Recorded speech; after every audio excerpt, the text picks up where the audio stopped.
Hello world, Krista here with Books and Jams, and welcome to Vlogmas Day 21. We are so close to the end of Vlogmas that I don't even know what I'm going to do with myself after it's done.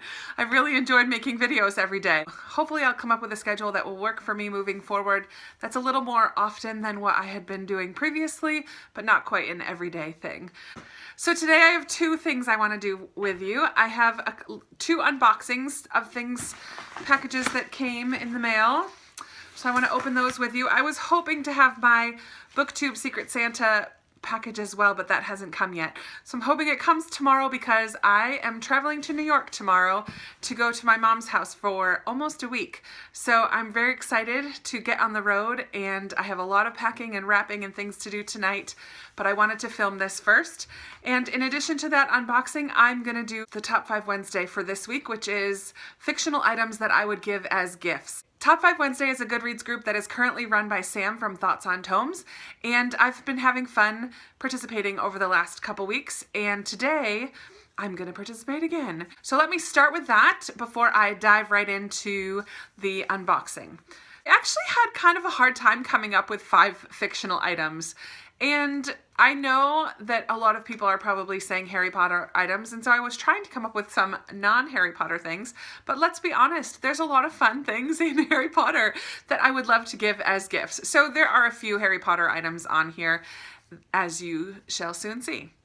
I tried to think of gifts that I would give to some people in my immediate family. So the first 2 items are one or the other for 2 of my siblings who live really far away. One of my brothers lives currently in Turkey, which I know, a scary place right now, but he is serving people over there and teaching English and really loving it. And a sister of mine lives way down at the bottom of Texas. So they're really far away. So these first 2 gifts are for them. The first gift that I would like to give is a handful of treasure, as much as you can carry, from Smaug's cave from The Hobbit. So Smaug is the dragon that Bilbo Baggins has to go and fight, and he sits in this cave filled with treasure. This could either go for my sister Esther or for my brother BJ, who lives in Turkey. Esther would love to travel the world doing missions and serving, and she would love to live in Africa someday. So giving her a handful of treasure would help her to achieve that dream. And for my brother, who lives in Turkey, he relies a lot on support from people here in the States. Giving him a handful of treasure so that he can live a little less worry-free and have some extra to do some fun things would be a gift that I would love to give. Sorry, I don't have handfuls of treasures for either of you, but I wish I did. The second fictional item that I'd like to give to both, again, Esther and BJ is a portkey. It can be a boot, like they used in A Goblet of Fire. I think that's the one that they used, the first portkey. I can't remember now, actually, but a portkey from the Harry Potter where you touch it and you get transported to where you're trying to go. So it's hard to travel in and out of Turkey these days, so I would love to give BJ a portkey so he can come home for Christmas, and the same with Esther. It's very expensive to fly from Texas to New York, so I would give her a portkey so she could come home for Christmas as well. The third fictional item that I'd like to give is also from Harry Potter, and my brother Jordan likes to play chess, and so I would give him a wizarding chess set. How fun would it be for him to play chess where the pieces actually battle each other? I think he would get a huge kick out of that. The fourth item is yet again from the Harry Potter series, and that would be the Weasley's clock in, I think it's this one that I'm reading now, number 6 in the Half-Blood Prince, and maybe in Order of the Phoenix. I think it's in Order of the Phoenix, the 5th book. Mrs. Weasley, Molly Weasley, has this clock that has all of the names of her children and her husband on it, and it shows if they're in danger or if they're safe or if they're home.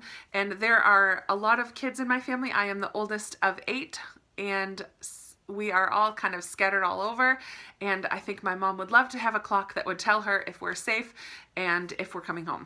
That would be fun, although it would be harder to surprise her. The 5th and final item that I'd like to give as a gift is Laya's armband that she gets from her mother in An Ember in the Ashes. This is an armband that she wears all the time, and she finds out in A Torch Against the Night that it was a protection. But for most of the books, it is just a reminder to her of who she is and who her mother was. And I would gift this to my sister Rachel. We have some people in my family who have passed away. I've spoken before of my father who passed away when I was in college, and then my younger sister who passed away 5 years ago. To have an armband like that that would remind her of who she is and that she is protected and loved would be very special. So I would gift that to my youngest sister Rachel. So that is my top 5 Wednesday. Those are the items that I would give to some of my family members. It was really hard to come up with them, but now I'm gonna do a little unboxing. This first one is from Jade at Bedtime Bookworm, and I won a giveaway from her channel. So let me show you what I got from her. Speaking of an Ember in the Ashes, Jade gifted me an Ember in the Ashes, and I'm very excited. And it even has a bookmark that just says an Ember in the Ashes. So that's fantastic. I listened to this book on audio. I didn't read it in a hard copy. So it's kind of fun that I won this. So thank you, Jade. That's very kind of you. I will link her channel below. She is a wonderful booktuber, and I enjoy watching her videos. She just recently did a Q&A that I really liked. I'm excited to have this book to read. And finally, real quick, one more unboxing. This is from HarperCollins Publishers and HarperCollins Christian Publishing. So this is another book for my fiction guild. Oh, good. I'm excited about this because it's the third in this Amish heirloom series that I have received from them. So I'm looking forward to it. It's called The Cherished Quilt by Amy Clipston. And I've already read The Forgotten Recipe and The Courtship Basket. So this will be some of the same characters from those two novels, and I'm really looking forward to reading it. So thank you to the Fiction Guild for sending me this. That is it for day 21. I'm not sure what I'm going to be able to do tomorrow because I will be traveling 5.5 hours to go to my mom's house, and I was hoping to leave today, but we unfortunately have a funeral at our church that we need to do tomorrow, so I will be playing the piano for that and then heading out as soon as it's over. So I will not be able to film in the morning, and I will not be able to film while I'm driving. I might try to take a picture. It's supposed to snow, so while I'm stopped a little bit, I might, or put the video phone up on the dash. We'll see. But I will come up with something to do tomorrow. We'll see what it's gonna be. I look forward to chatting with you down in the comments. Make sure to like this video if you enjoyed it, and be sure to subscribe if you haven't already, and I will talk to you soon. Bye!